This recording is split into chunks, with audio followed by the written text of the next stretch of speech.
The spiritual secret, how to never be affected by anything or anyone again. Hook, let's start with a question. Have you ever felt like someone's negativity completely ruined your day? Have you ever wondered why some people can stay calm and unbothered while others are constantly triggered by everything? What if I told you that there is a spiritual secret that can make you immune to all external chaos? This is not about suppressing emotions or pretending everything is fine. It's about something deeper, more powerful, and truly life-changing. A real-life example. Imagine this, you work in an office where negativity thrives. There's gossip, drama, and toxic colleagues who always seem to drain your energy. Every day, you come home feeling exhausted, even though you didn't do anything wrong. You've tried to ignore them, but their words and attitudes still affect you. Now, think about another person in that same office, someone who never seems bothered by anything. No matter what happens, they remain calm, focused, and at peace. What is the difference between you and that person? Is it because they don't experience negativity? No. Is it because they have no emotions? No. The difference is how they respond. The core idea. What if the real problem is not what happens to you, but how you react to it? Carl Jung, one of the greatest minds in psychology, believed that our reality is not objective, it is filtered through our emotions, thoughts, and subconscious patterns. This means that if you transform your inner world, your experience of the outer world will also change automatically. So today, I will share with you the spiritual secret that will help you break free from emotional suffering and finally become untouchable to negativity. Are you ready to take control of your inner world? Let's begin. The illusion of control. Most people believe that if they could just control their external world, they would finally be happy. They try to control their job, their relationships, their reputation, and even other people's opinions about them. But here's the harsh truth, you cannot control the outside world. You can only control how you react to it. Imagine this, you're driving to work, and someone rudely cuts you off in traffic. You feel anger rising. Your heart beats faster. You start cursing under your breath.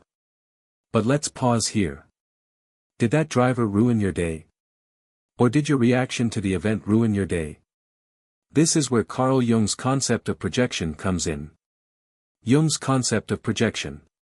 Jung believed that much of our emotional suffering comes from projection, the unconscious act of seeing our own fears, insecurities, and wounds in other people. For example, if you fear rejection, you might constantly believe others are judging or abandoning you. If you doubt your self-worth, you may assume people don't respect you, even when they do. If you carry anger from your past, you might see hostility in others where there is none. Think about this, when someone says something that triggers you, is it really about them, or is it about something inside you? Let me tell you a story that illustrates this perfectly. A real-life example. There was once a woman named Sarah. She was always frustrated with her co-workers, convinced they were sabotaging her success. She believed her boss never appreciated her, that her friends secretly didn't respect her, and that the world was against her. One day, during a deep moment of reflection, she asked herself, "What if the common denominator in all my problems is me?" She realized that it wasn't her co-workers, her boss, or her friends that were making her unhappy. It was her own perception of reality. She had been projecting her own fears of inadequacy onto the world around her. The day she stopped blaming others and started looking inward, everything changed. The lesson. Emotional suffering doesn't come from the outside, it comes from how we process the outside world internally. When you react negatively, ask yourself, what is this reaction revealing about me? Am I projecting an old wound onto this situation? Do I actually need to be affected, or can I choose a different response? The next time someone says something offensive, the next time life throws an obstacle at you, remember, you are not reacting to the event itself. You are reacting to the meaning you give it. And if you can change that meaning, you can change your entire life. The power of the silent observer. What if I told you that the key to inner peace is not to suppress your emotions, but to simply observe them?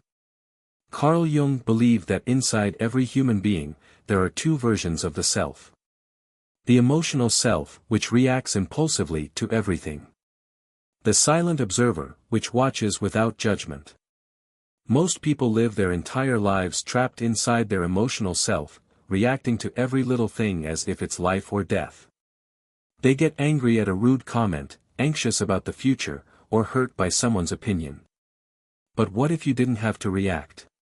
What if you could train yourself to simply witness emotions, rather than be consumed by them? A simple metaphor: clouds in the sky. Imagine that your emotions are like clouds in the sky. Some are dark and stormy, some are light and fluffy, but none of them are permanent. When a storm cloud appears, do you panic and think, "Oh no, the sky is ruined forever"? No.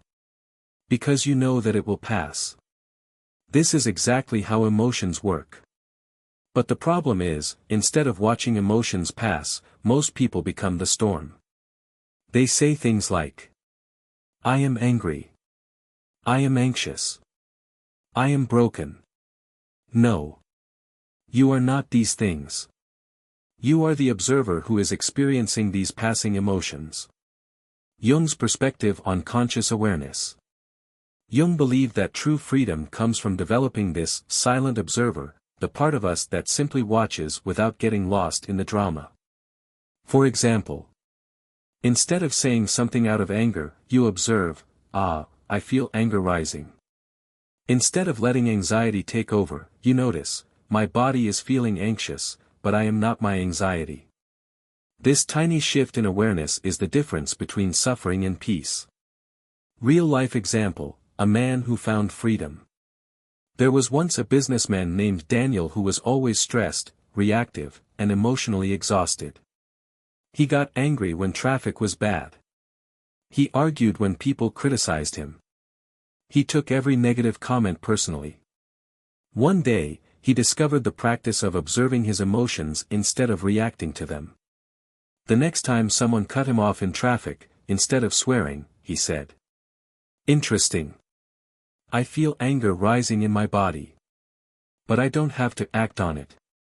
The moment he separated himself from the reaction, he became free. The transformation begins. Once you master this silent observer, life changes.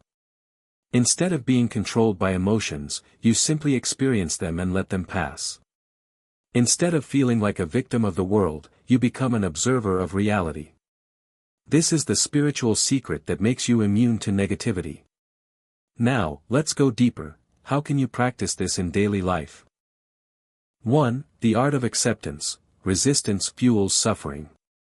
Most people suffer not because of what happens to them, but because they resist reality. Someone insults you. You resist by feeling the need to defend yourself. A relationship ends. You resist by wishing it were different. You lose a job.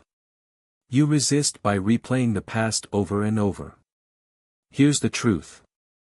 What you resist, persists. Carl Jung said, "What you deny, subjugates you. What you accept, transforms you." Letting go does not mean giving up, it means choosing peace over control. Real-life example: a woman who let go of resentment. A woman named Sarah used to hold grudges. If someone wronged her, she carried that anger for years. But one day, she realized, her anger wasn't punishing others, it was poisoning herself. She began practicing radical acceptance. When someone insulted her, she smiled and let it pass like wind. When a relationship ended, she didn't resist, she embraced new beginnings. Within months, she felt lighter, freer, and happier than ever before. This is true emotional immunity: accept what is, and suffering ends. 2. Mindfulness and presence, the key to emotional immunity. Imagine this. A stranger walks up to you and says, "You're a terrible person." If you react with anger, that negativity enters your mind. But if you smile and say, "That's interesting," their words lose all power over you. Negativity only affects you if you allow it into your consciousness. Mindfulness practices to stay emotionally grounded. When something negative happens, pause before reacting. Take deep breaths and anchor yourself in the present moment.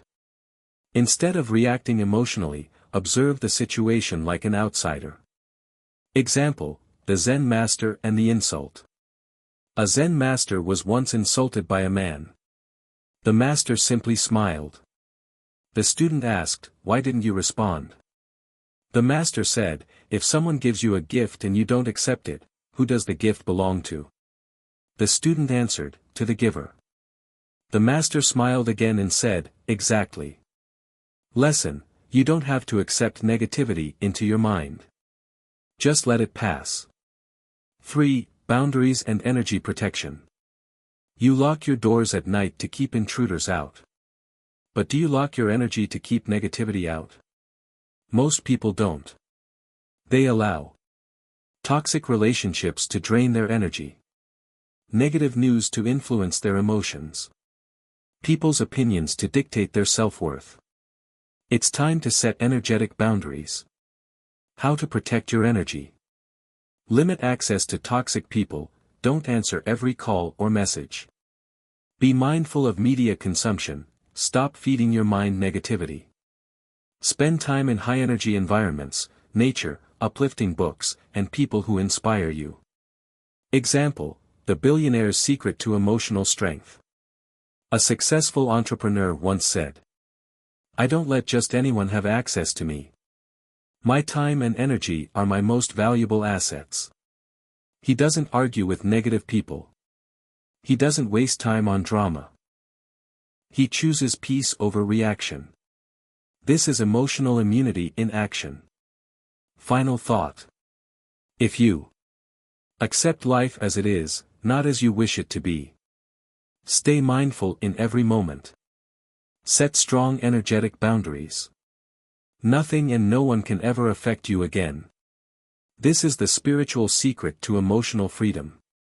Now, let's explore how to apply this wisdom in daily life. 1. The truth about emotions. Let's be clear. Your emotions are not facts. They are reactions, not reality. Just because you feel fear doesn't mean there's danger. Just because you feel doubt doesn't mean you're wrong. Just because someone upsets you doesn't mean they have power over you. Truth, you control your emotions, not the other way around.